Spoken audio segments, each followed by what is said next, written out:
நண்பர்களே, நீங்கள் பார்த்து கொண்டு இருப்பது உங்கள் கௌசிகா ரிவ்யூஸ். சரி, வாங்க வீடியோக்குள்ளே போய் என்ன நடக்க போகுது அப்படின்னு சொல்லிட்டு பார்த்தீங்களன்னா, நம்ம ராஜேஸ்வரி இருக்காங்கல்ல, அவங்க இருந்துன்னு அப்படியே சும்மா தாம் தூம் தடாலடின்னு அவங்க தம்பிக்கிட்ட அப்படியே எக்ஸ்ட்ரா பிட்ட ஏற்றி விட்றாங்க. டே விஜய், அவெல்லாம் நம்ம குடும்பத்துக்கே லாக்கி இல்லடா, உன்னெல்லாம் ஒரு ஆளவே மதிக்கல. விஜய்கிட்ட எங்கே போகிறேன்னா சொல்லிட்டு போய், இல்லைன்னா என்கிட்ட சொல்லிட்டு போனதுக்கு விஜய் ஒரு ஆள், நீங்கள் ஒரு ஆள், உங்ககிட்ட வேறு சொல்லிட்டு போகணுமா அப்படின்ற மாதிரி முறைச்சிட்டு அவ பாட்டுக்கு போயினே வந்துட்டாரா. எங்கே போகிறா, என்ன பண்ணுறா, எந்த ஒரு விஷயமே எனக்கு தெரியலடா. நான் எதுக்கு இந்த வீட்டில் பெருமனுச்சா இருக்கணும்னு சொல்லிட்டு எனக்கு ஒன்றுமே புரியல. இந்த வீட்டில் எனக்கு ஒரு மட்டு மரியாதை எதுவுமே இல்லை. பேசாமல் நான் என் வீட்டுக்கே கிளம்பி போயிடுறேன். என் தம்பி தனியாக இருக்கானே, என் தம்பிக்கு ஒத்தாச்சா இருக்கலாம், என் தம்பி வாழ்க்கையில் முன்னேறணும், அதுக்காக ஒரு ஆணி படிக்கட்டாக இருக்கலாம் அப்படின்னு சொல்லிட்டு தான் இந்த வீட்டுக்கு வந்தேன். ஆனால் அந்த வீட்டுக்கு வந்ததுலேருந்து ஒரு விஷயத்தில் கூட எனக்கு இந்த மாதிரி சப்போர்ட் எதுவுமே கிடைக்கலடா.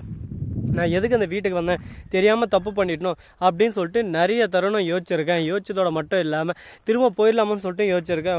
நீயும் ஒரு சில நேரத்தில் என்னை கஷ்டப்படுத்துகிற மாதிரி நிறைய விஷயங்களெல்லாம் செஞ்சுருக்கேன். அதனால் இனிமேல் நான் அந்த வீட்டில் இருக்கிறது எனக்கு ரொம்ப தப்பாக படுது, நான் கிளம்புறேன் அப்படின்னு சொல்லிட்டு சொல்கிறாங்க. என்னக்கா உங்களுக்கு என்னாச்சு, ஏன் இந்த மாதிரி தேவையில்லாமலாம் பேசுகிறீங்க, உங்களுக்கு யார் என்ன இன்ஸ்டால் பண்ணாங்க சொல்லுங்கள் அப்படின்னு சொல்லிட்டு கேட்க, இப்போ தான் மல்லியை பற்றி சொல்லியிருந்தேன். மல்லியை விட்டுருங்கக்கா, அவள் என்ன பிரச்சனை ஏதோ தெரியல, நான் என்னன்னு சொல்லிட்டு விசாரிக்கிறேன் ஃபஸ்ட்டு அப்படின்னு சொல்லிட்டு சொல்கிறாங்க. இப்போ கூட விசாரிக்கிறேன்னு சொல்லிட்டு தவிர அவளை அடக்கி வைக்குவேன், இதுக்கு மேலே அவள் என்கிட்ட சொல்லிட்டு போவா அப்படின்னு சொல்லிட்டு எதுவுமே சொல்ல மாட்டேன்டா அப்படின்னு சொல்லிட்டு கேட்க, சரிக்கா நீ சொல்கிற மாதிரியே செஞ்சிடலாம் அப்படின்னு சொல்லிட்டு ஒரே வாரத்தில் முடிச்சிடறாங்க. உடனே நம்ம விஜய் வந்து மல்லி கால் பண்ணுறாங்க. மல்லி ஃபோன் ரீச் ஆகல, திரும்ப கால் பண்ணாங்க, ரீச் ஆகுது. உடனே மல்லி எடுக்கிறாங்க. எங்கன்னு சொல்லிட்டு கேட்க, ஹாஸ்பிட்டலில் இருக்கேன், எங்கள் அண்ணனுக்கு ஹார்ட் அட்டாக்கு, இப்போ ஆப்ரேஷன் பண்ணோம், அதுக்கு அமௌண்ட் வந்து 5 லட்சம் கட்டணும்னு நிற்கிறாங்க, எங்கே ரெடி பண்ணுறதுன்னு சொல்லிட்டு தெரியல, அதை தான் ரெடி பண்ணிருக்கேன் அப்படின்னு சொல்லிட்டு சொல்லியிருக்கேன். என்கிட்ட ஒரு வார்த்தை சொல்லியிருந்தா என்ன அமௌண்ட் பே பண்ணேன், எந்த ஹாஸ்பிட்டல் அப்படின்னு சொல்லிட்டு கேட்டு அந்த ஹாஸ்பிட்டலுக்கு டேரெக்டாக அமௌண்ட் ட்ரான்சாக்ஷன் பண்ணிடுறாரு. உடனே நம்ம விஜய் வந்து அமௌண்ட் அனுப்பிச்சிட்டேன், போய் ஸ்லிப் வாங்கிட்டு ஃபஸ்ட்டு ஆப்ரேஷன் பண்ணுற வேலையை பாருங்க, நான் அடுத்து 10 நிமிஷத்தில் அங்கே இருப்பேன் அப்படின்னு சொல்லிட்டு சொல்கிறாங்க.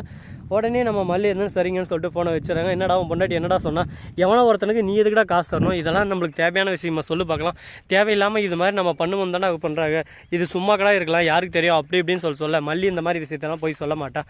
அது மட்டும் இல்லாமல் இப்போ நான் ஹாஸ்பிட்டல் தானே பார்ப்போம், நாங்களும் வரோம் கூட, நாங்களும் வந்து பார்க்குறோம் அப்படின்னு சொல்லிட்டு. ஏன்னா நம்ம ரஞ்சித் வந்து சைடில் கூட்டு ராஜேஸ்வரி கிட்ட நம்மளை பற்றி எதனா அந்த மல்லி போட்டு இருந்தாலும் போட்டு தருவா, கூடயே போனால் ஏதோ ஒன்று நம்ம கண்காணித்து ஏதோ ஒன்று மேட்டரை மாற்றி அப்படி இப்படின்னு சொல்லிட்டு பிளேட்டை திருப்பி போட்டு நாம் ஒரு பக்கம் புது சண்டையை உருவாக்கி விட்டு வந்துடலாம், இல்லைன்னா அந்த மல்லி நம்மளை ஃபுல்லாக மாட்டி விட்ருவா அப்படின்னு சொல்லிட்டு ராஜேஸ்வரி கிட்ட ரஞ்சித் அப்படியே சும்மா காதில் ஓதுறாங்க. ஓதுனத்தை கேட்டோம், நீ சொல்கிறது கரெக்டு தான், வாஸ்தவமான பேச்சு தான், நடு அங்கே போய் பார்த்துலாம் அப்படின்னு சொல்லிட்டு ரொம்பவே பொறுமையாக தன்னடக்கமாக போகிறாங்க. போயிட்டு என்ன பண்ண போகிறாங்க, எதை பண்ண போகிறாங்க அப்படின்ற ஒவ்வொரு விஷயமும் ஒன் பை ஒன்னாக நம்ம பார்க்க தாங்க போகிறோம். சரி, போனது போச்சு, ஆனது ஆச்சு, இதுக்கப்புறம் என்ன பண்ணலாம், இந்த பிரச்சனை இப்படியே தான் போகுமா, இதுக்கு ஒரு வழியே இல்லையா அப்படின்னு சொல்லிட்டு பார்த்தா தீர்வுன்றது எல்லாத்துக்குமே இருக்குங்க. அந்த தீர்வை எந்த முறையில் நம்ம கையாளுறோம் அப்படின்றது தான் முக்கியமான ஒரு விஷயமாகவே இருக்குது.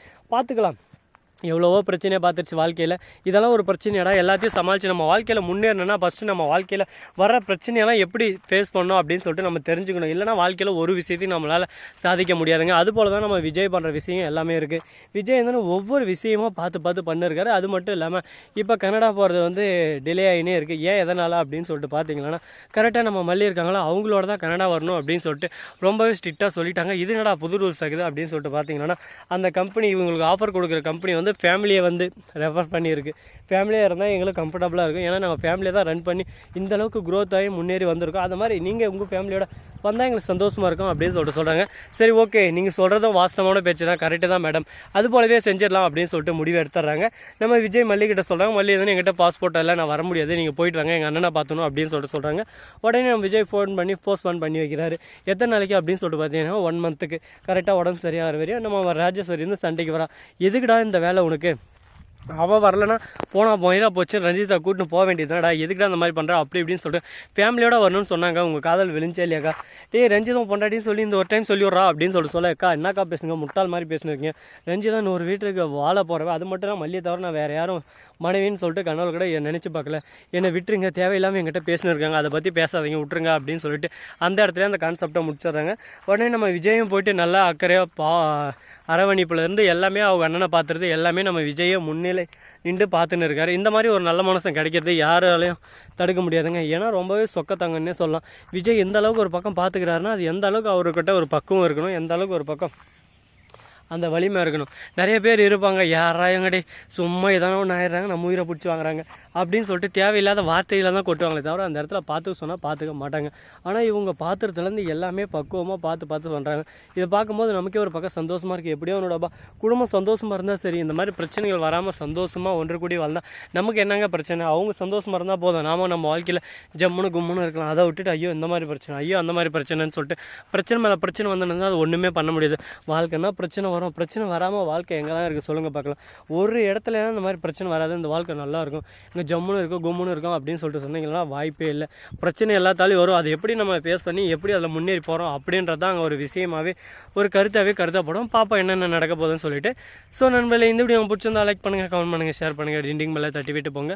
அப்போ தான் நாம் போகிற அடுத்தடுத்த வீடியோ உங்களுக்கு உடனுக்குடன் நோட்டிஃபிகேஷன் வந்து கொண்டே இருக்கும். மிக்க நன்றி. தேங்க்ஸ் ஃபார் வாட்சிங். Tata, see you. நன்றி, வணக்கம், வந்தனம், வருக தருக.